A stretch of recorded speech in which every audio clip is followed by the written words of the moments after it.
Now at 5:30, a teen charged with manslaughter in the 2014 shooting death of a Lexington man is set to enter a guilty plea today for the crime.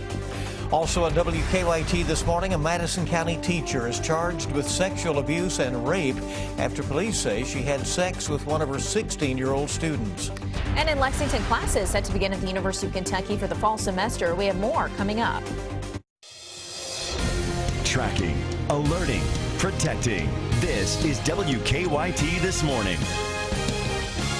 Good morning and welcome in to WKYT This Morning on Wednesday, August 26th. I'm Bill Bryant. And I'm Rebecca Smith. Almost done with August, and it's a new year for UK students. Right, and feels like September already, Yeah. which it will be here in just a few days.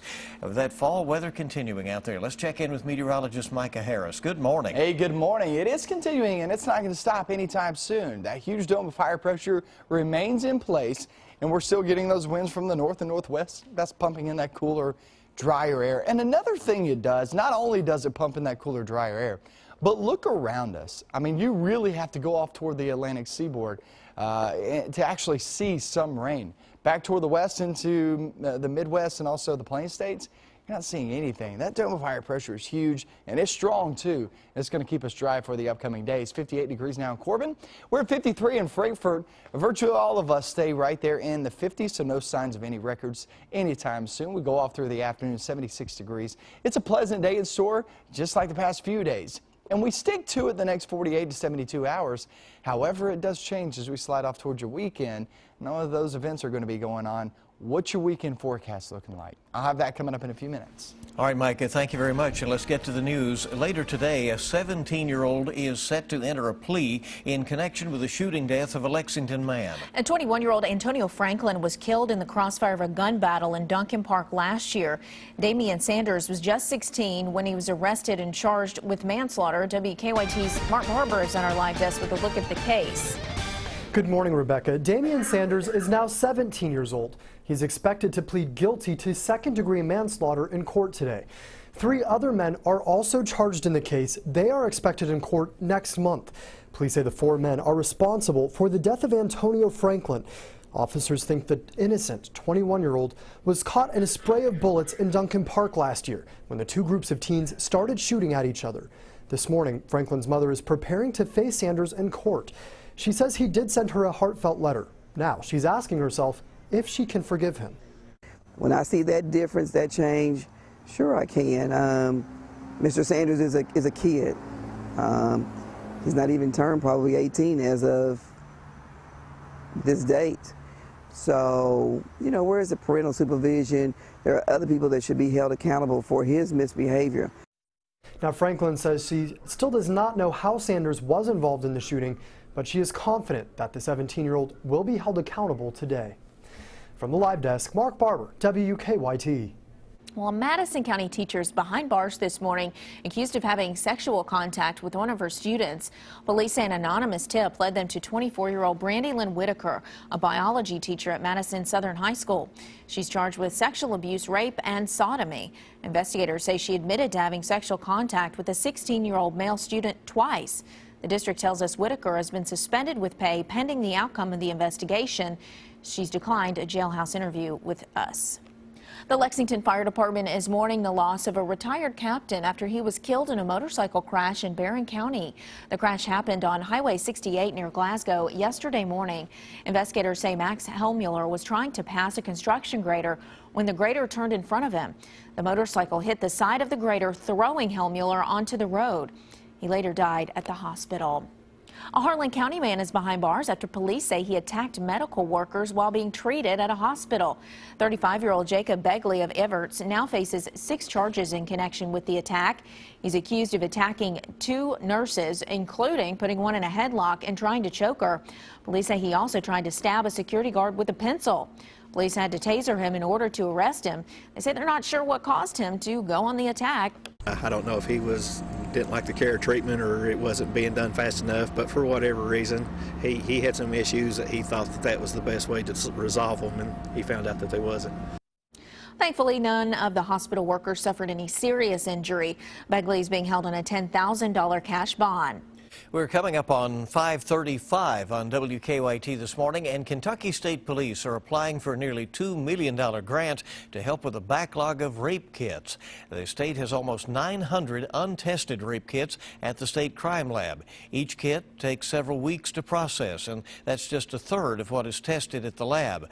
That leads to many kits left in evidence rooms for years at a time.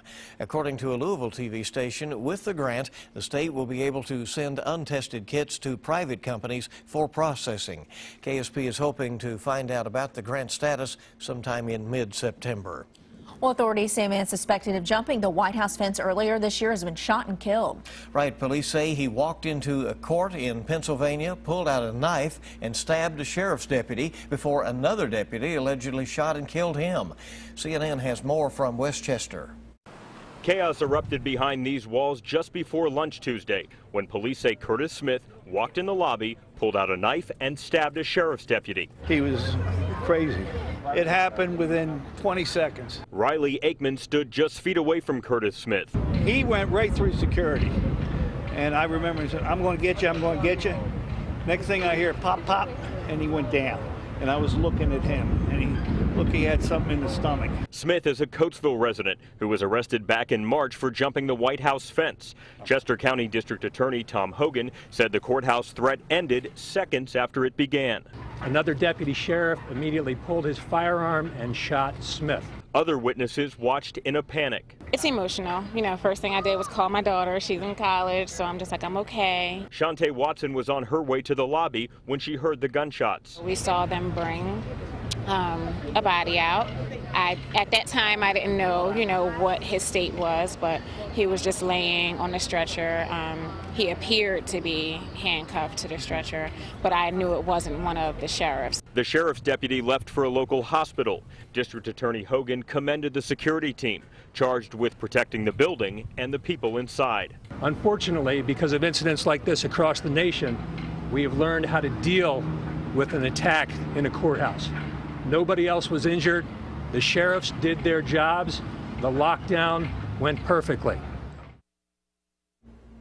Well, back home in central Kentucky in Lancaster, police have a warning about a bogus beggar who's scamming people for money. They say the man approaches people either saying he needs money to help his sick father or he needs gas money to drive to his father's funeral.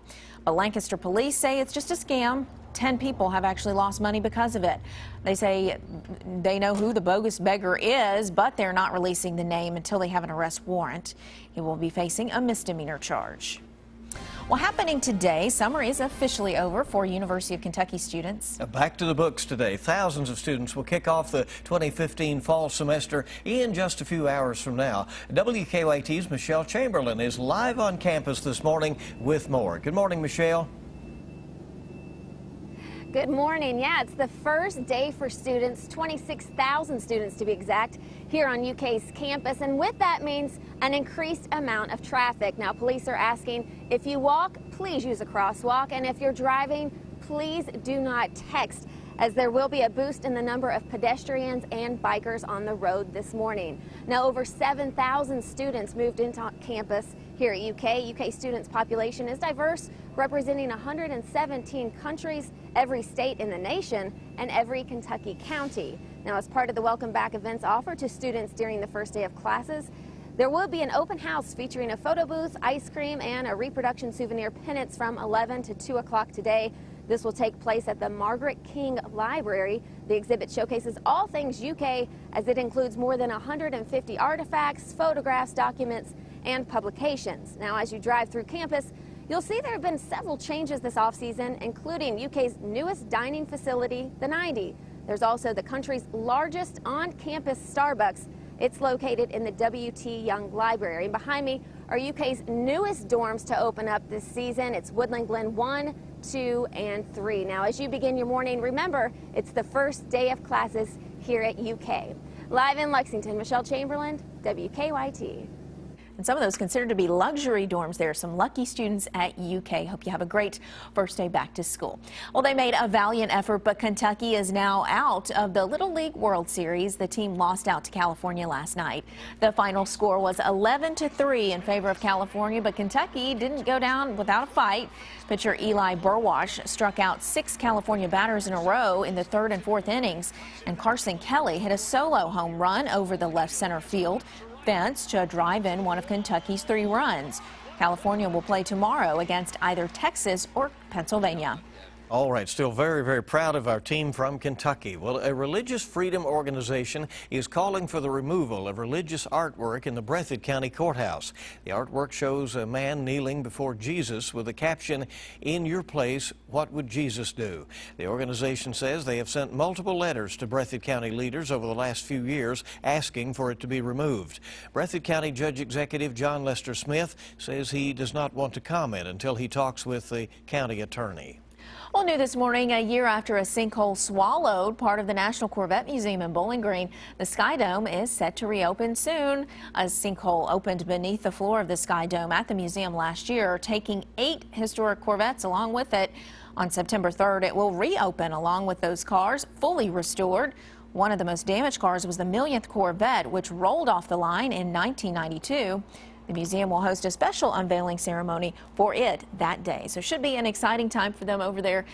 They've tried to make part of the sinkhole, permanent exhibit. So, head on over there to Bowling Green and check it out. Turned an adverse situation into an attraction itself. So it's interesting. Gotten a lot of attention. All right, it's 5:41 on WKYT, and let's check live drive traffic on this Wednesday morning and see what is going on.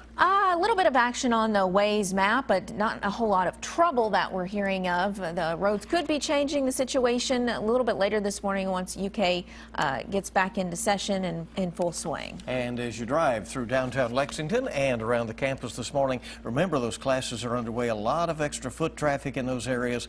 Be sure to watch out for students who'll be walking to and from classes and trying to get acclimated as to where they are on campus. And just remember that they are trying to get things in order for the new school year ahead. All right, good to have you along on WKYT this morning at 5:42. Pick up your crayons and get to coloring. We're not talking to the kids, though. This is a great stress reliever, apparently, for the older crowd. More on that in 5 minutes. And it's beautiful outside. It feels good. Things aren't changing anytime soon until we get closer to the weekend. That's when things start to change. And I'll explain that forecast coming to you in just a few minutes.